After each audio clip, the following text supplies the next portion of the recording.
Hello everyone, it's Mary and it's time for another episode of Monday Morning Leadership Bites. And this past Friday I had a very interesting day. Between some phone calls, a couple of text messages, and people just stopping by, I had several people who just wanted to talk. Not necessarily about work or something that was professionally going on, although those were some of the conversations, but in some cases it was just personal or just kind of what they were feeling. And it got me thinking about camaraderie and how important it is to have camaraderie. And when I think camaraderie, it is, of course, trust and friendship. And you may be thinking to yourself, well, isn't that every friend? And that's true to an extent, although I think in today's world, the idea of a friend has expanded, and we no longer have people who are acquaintances. Instead, we have tons and tons of friends. And I can remember asking my niece once who was her best friend at school, and she said, well, I have 4 best friends. And I think this idea of the fact that we don't really classify as the 1 or 2 people that are truly part of our inner circle. And when I think about a camaraderie, I'm thinking about a sisterhood or a brotherhood, this band of people that are building into each other, that are helping each other, that are building each other up, and they have your best interests and you have their best interests in mind. And you help each other out. That's a camaraderie that through thick and thin, no matter what, you have this person who has your back. Now keep in mind, you also have seasons in which people might come into your life to help you for one particular occasion, but they may not actually stay. Now that's not always the case, but keep in mind that we also have seasons and based on where we're at, especially if for some reason we're mobile and we're moving different places. But camaraderie is vitally important to being a great leader and also building a great team. You need a sounding board. You need the inner circle. You need the key relationships that have no judgment about what's going on in your life. They're not trying to fix your problems. They're not trying to use your problems against you. They truly are there to help.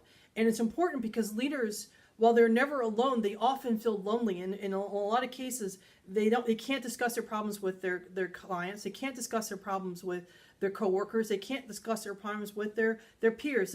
This has consequences if they do that, because it could undermine their authority. It also actually damage their future and their success. And even with friends and family, we have to be very careful because they want to fix our problems, or they may not understand what's going on at work, or they might not just give me the lending ear that I need. And so having these key relationships, creating this inner circle, requires a certain amount of strategic thought.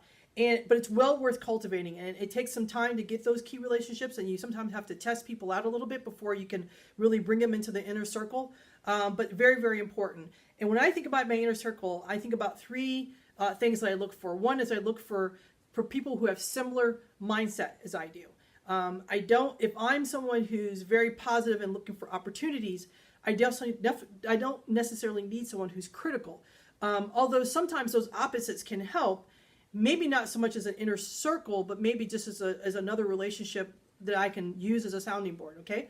The next one is I think of top of mind. When I think of a challenge, a concern, something that I want to explore, who's the first person that comes to mind? And what's interesting is that usually those people are the people that we squash, and we think that person won't have time for us, or that they won't have, they're too high of a level, they're 1 or 2 levels above us. And we have to sometimes go out of our comfort zone and try, because those relationships could be very, very vital for us. And then the third thing is I look for people who have a very similar career trajectory as I am. So they've been where I've been, and they're either in parallel with me, or they've been where I've been and they're ahead of me. Because that way, when I bring a challenge or concern to them, they're like, yeah, I've been there, done that, got the t-shirt, and they can help you. If someone's not gone through those same struggles or have not gone through those same challenges, and sometimes it's hard for them to be that sounding board. Not always, but that's kind of what I look for. And you can find them everywhere, but it does require that strategic thought and to bring those key relationships in. And they're vital because they help us from getting lost in our own internal loop that we play in our head. And it prevents us from developing harmful behaviors or harmful habits that we do because we have convinced ourselves that what we said or what we did or what we're about to say is benefit. So it keeps us in check, and it helps provide that mirror to play back kind of what's going on. So, and as I said before, it's a very crucial indicator of successful leaders. So when we look at leadership, it actually Gallup in their surveys, employee engagement surveys at all levels, will ask if there are people at work that you trust, or do you have a friend at work. They have some questions around that. So it's important that even the research and the HR gurus and the leadership gurus are starting to kind of grab onto this idea of having key relationships. So I have 4 key behaviors that you need to do in order to learn to have these key relationships in your life and be able to cultivate this sense of camaraderie with some people that you have. Number 1 is start to solicit ideas from other people, from your colleagues, from people that you know, that maybe the people that might be on your team, because you can say, hey, here's what I've got going on. What do you think? And maybe even partner with them on that particular problem. You will start to see how well you guys work together. So, and you partner with that, so your success is their success. So soliciting ideas is very important. It's a very important behavior to have. Second is transparent communication. I had a situation where I wasn't myself. I was feeling a bit down. Someone noticed it about me, asked if there was anything wrong, and I said, yeah, there's a lot wrong right now, but I can't talk about it because I would be betraying the trust of someone. But give me a day or two, because once the announcement comes out, I'll be able to talk to you about it. And the next day the announcement came out, and I was able to go back to that person and said, okay, now that I've done that, here's what was going on, here's what I'm feeling, here's where my mind's at. And we talked about it. And that did 2 things. 1, it developed trust that that person knew that when I said, hey, I can't talk about it, and here's why, that A, I wasn't lying, I wasn't just shrugging them off, and I came back to them to tell them and then go to them, because they came to me and actually said, hey, they noticed something, and for me to not ever go back to them would have been a betrayal of trust in a sense.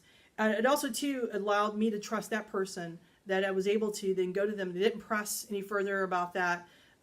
They didn't, try to fix a problem or give me some platitude. We were able to go back and it's like, hey, here's where I'm at, and have a good conversation about that. Third, mentorship. I had a boss once that told me that in order for me to move up, I had to work myself out of a job. So I had to be able to get to a point where either between systems or the people behind me that they could work on their own, or the systems can do what I do. And that way I was promotable. They said, but also key to that is that you have to make sure that the person above you, or whatever position you go into, you can work them out of their job. He goes, basically the bottom line is developing people is everyone's job. And he truly believed that everyone needed to be developed. And it was our job as leaders to develop other people around us, and to be a part of, to be mentored and to mentor others.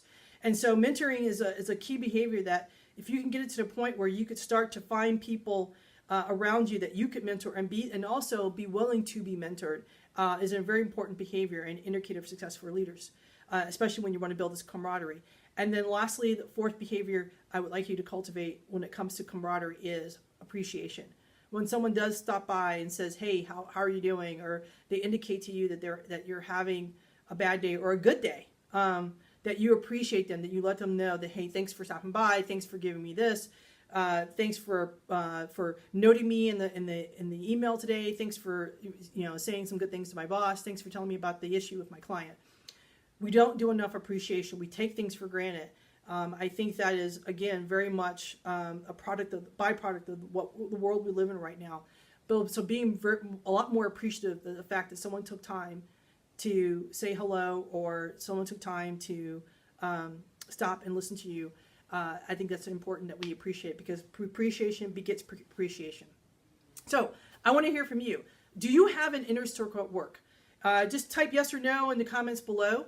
And if you don't, give me 1 or 2 things, steps you're going to take in order to build that. Because as I said before, it is a very crucial indicator of a successful leader. If you want to be a successful leader, you have to have these relationships. And if you can't have them internally to work, have them externally. But you have to have people who understand, have the same mindset, understand your industry, understand your struggle, and also have your same beliefs. Okay?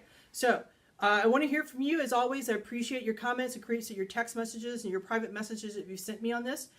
Like the video, comment on the video, share the video, whether it's here at Facebook or also on YouTube. And this has been another episode of Monday Morning Leadership Bites.